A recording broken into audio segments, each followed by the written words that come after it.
Hello everyone and welcome back to Mediak. I have loved superheroes since I was born. Literally, I can't remember a time in my life in which I didn't obsess over them. One of my earliest formative memories is watching the trailer for Iron Man while at the drive-in. We went to go see the J.J. Abrams Star Trek movie, and I remember asking my mom what Iron Man was, and that's where it all started. From there, it was all over for me. I read comics and watched every single movie, even the bad ones, especially the bad ones. And I loved all of them. Funnily enough, it just became worth it too, with Deadpool and Wolverine being essentially the end game of the 20th Century Fox movies, but I guess I'll save that whole spiel for another video. It was necessary to bring up, however, because there was another amazing Marvel project that came out recently, one that I skipped and only decided to visit after watching Deadpool and Wolverine. You know how long I've been waiting for this? Just about 6 months, so not all that long. I'm going to be talking about XMen 97.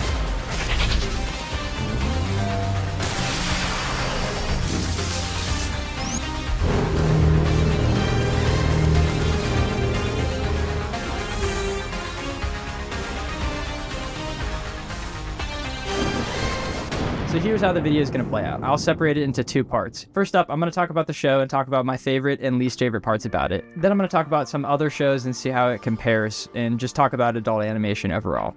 You might not get it, but stick around, you'll see what I mean. All right, let's jump right into this. I loved this show. So far, Marvel Animations has been killing it. I really enjoyed all 3 seasons of What If. Well, except for the weird duck thing from season 3.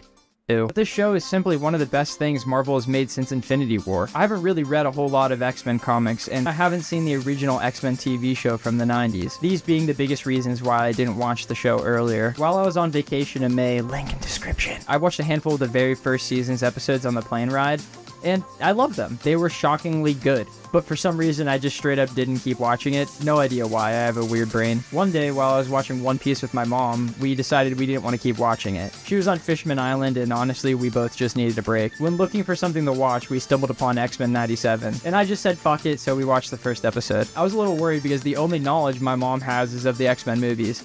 And I have some extra info from certain Avengers-related comics and from YouTube, but still, there was a very good chance that both of us, or at the very least my mom, would be confused and not enjoy the show. To my surprise, my mom loved it and wants more of it, and same with myself, obviously. The animation was breathtaking and all the X-Men actually felt real. The most impressive part of the entire show to me was how adult it felt. A lot of animated shows tend to turn down the tone of the show because someone on the project wants it to be targeted towards kids, but that clearly wasn't the case for 97. Specifically the episode with Cable, I don't really want to spoil it, so if you know, you know. It was an insanely good episode, one that I felt rivaled the final episode of season 1 of Invincible. Not as gruesome as that episode, but as shocking in my opinion. Now, I'm actually going to talk about Invincible a little bit later, but I'll explain a little bit why now. At some point during the second episode, my mom mentioned that she thinks 97 has better animation than Invincible. No one get angry at my mom, please. She is a very kind soul, but you can get mad at me because I agree. And before you get mad, just stay tuned. I'll explain more in the next part, but I want to finish reviewing the show first. Back at it then. The story the show covers is very adult, like I said earlier, and I really enjoyed how much everything connects.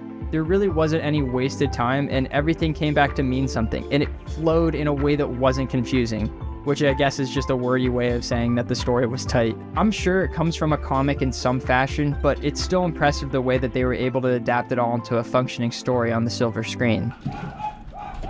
They're going crazy up there. There were some crazy plot points that I felt were weird at the beginning, but were necessary for the overall story of the season, I guess. Most of the characters are better in the show than their film counterparts, as hard as that might be to believe. Nightcrawler was super fun, and I loved how he actually had his swords. Another standout was Rogue. I loved her rampage after the big bad day, and I would be wrong not to mention the man himself, Cyclops. Everyone has been talking about how he's been officially redeemed, and I full-heartedly agree. I wouldn't have spent hours animating him if I didn't. Thank you, Cassie. You made the animation look amazing. Everyone check out her Insta. So the animation was beautiful, the story was tight, and the characters were amazing. So the animation was beautiful, the story was tight, and the characters were amazing. Was there anything I didn't like about it? Well, thank you for asking. There's actually a handful of things. First up, Goblin Queen? I get that it's comic stuff and the clone thing is necessary for the plot, but bro, come on. That's the worst name in the history of names. She's a clone psychic. How is she a goblin? You don't get how out of the show I was taken when she said that name. It's not exactly a real complaint. I just felt like I needed to say it. My actual complaint of the show is the cameos. Small spoiler for like the next 30 seconds. Don't get me wrong, it's really cool. I like seeing the superheroes from all of Marvel history in their 90s comic forms, but it just felt weird to me. Like, if Doctor Strange exists, then why didn't he help with the world-ending event? Cap was held down by America, and I guess you could say Iron Man was affected by Magneto, but Strange could have fought. This isn't a show-ruining problem, obviously, but it's definitely something I wanted to talk about. I love the show Superman and Lois. Big switch up, I know, but everything will connect. One great thing about the world of that show is that Superman is the only hero. There's no Flash or Wonder Woman that needs to be explained away whenever a world-ending event happens. I thought, and hoped, 97 would be the same. Then we saw Sorcerer Magic from Forge. I instantly had a feeling we were going to get some cameos. Again, it was cool, but the more heroes inhabit a world, the more explanations you have to give to exclude them from the story. Sometimes it's better to just not show them at all. And for the final thing I didn't like, it was a little weird having Charles randomly appear alive on some alien planet. Just a little bit more of explanation of how he got there would have been appreciated. Nothing big. But I also acknowledge that I haven't seen the other 4 seasons, so maybe everything makes more sense than I thought. It just went from he's 100% dead to one episode just starting up with him alive and on a different planet. But overall, it's a great show with a handful of small issues in my books. I truly would recommend it to anyone. 8.5 out of 10.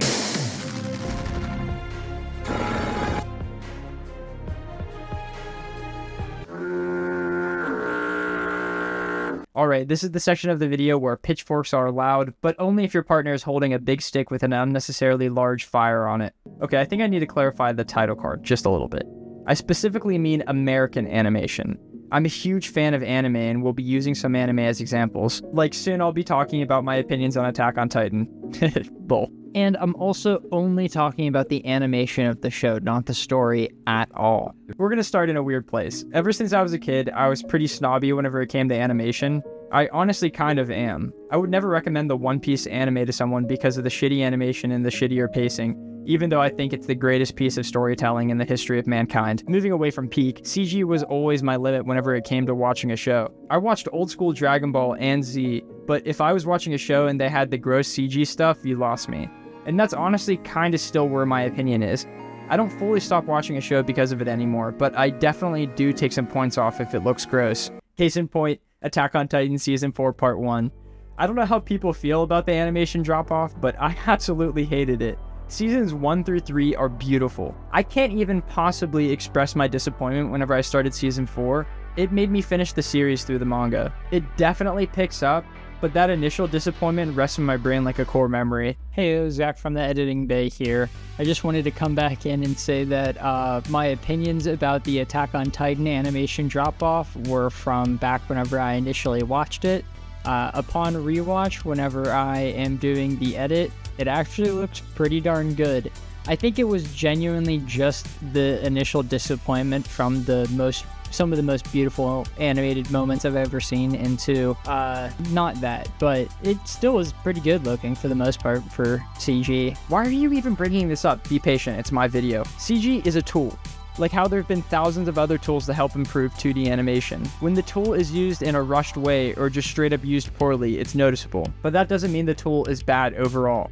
For example, Trigun Stampede is a fully CG animated show. Some people don't like the new style, but it's wrong to think that the show isn't beautiful and fluid. Marvel Animations uses CG in all of their shows, first of which is the previously mentioned What If. Now, I'm not going to give any credit to the overall Marvel Productions or Disney for any of the animations. They probably enforced CG because it was cheaper and quicker, but that doesn't take away from the work that Flying Bark Productions put into it. They have a pretty large filmography, and admittedly I haven't seen basically any of their work, but I've seen their TMNT show and movie, and I honestly believe it's one of the best adaptations of the Turtles. Nick might also agree because they're lined up to make one of the Avatar movies. Anyway, back to What If Season 1. It was the most basic out of all the Marvel animation seasons, but there's still a ton of really impressive work in it. It's insanely fluid and very fast. I remember watching the Agent Carter episode for the first time and being blown away. It was one of those things that started to break down my negative reception of CG animation. The second season was a bit more of the same, but with a lot more going on in the background, which is pretty impressive. The massive step up in animation quality was with 97. Flying Bark Productions didn't animate it, Studio Mir took over the production of the show. Funnily enough, they also worked in the Avatar series. The studio animated Legend of Korra, which is also something I want to make a video on eventually. And the founder of Mir also worked on the original Avatar show, so lots of Nick connections. Similar to What If, they animated the show in 3D. However, they also needed to replicate the feel of the original show. So they did both 3D and 2D animation. It's initially made in 3D, and then it's redrawn in 2D. Hi, Zach from the editing bay. I just want to say that I was ignorant here, and I meant that they did the layouts in CG. The entire show itself, from the storyboards to all of the in-betweens, are actually 2D, with some CG thrown in for certain background elements, the different like water and like coffee. But for the most part, it actually is just 2D animated. I misinterpreted them saying that they did the layouts in CG as them animating the entire show in CG and then animating in 2D over top of it. That's not true. They just did the layouts. They did not animate the show in CG and then go over top. And then they slap a VHS effect over top. All of this together makes for one of the most beautifully animated series I've ever seen. A perfect mix of CG and traditional animation, with some gorgeous impact frames thrown in for fun. The craziest thing is that this is just the first season. There were some issues behind the scenes with the production of the show, so I don't know exactly how long it's going to be before season 2. Sorry to interrupt, this is going to be a side note. While I was researching this video, I saw that a lot of people were complaining about how long it takes to make shows. People were upset the show might not come out until 2026. I've also seen people get upset about the Batman 2, as if they didn't just get something for that universe. Some idiots think you can just spawn something good into reality. Take a look at 7 Deadly Sins.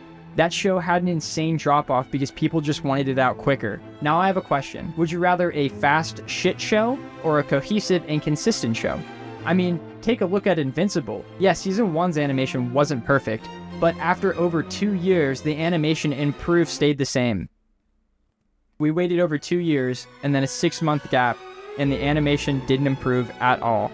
Womp womp. I don't mean to disrespect Wind Sun Sky Entertainment, Robert Kirkman, or anyone who put their heart and soul into animating, voice acting, or adapting the story. I did enjoy Season 2. Feel free to check out my video on it if you're interested in those opinions. However, I was pretty disappointed with the animation. That was basically my only gripe with Season 1 whenever I first watched it. I felt the action scenes were good, but sometimes the characters just look like PNGs being moved in Premiere. And Invincible does use CG, but in the wrong way. It is used simply just to make things done quick and cheap.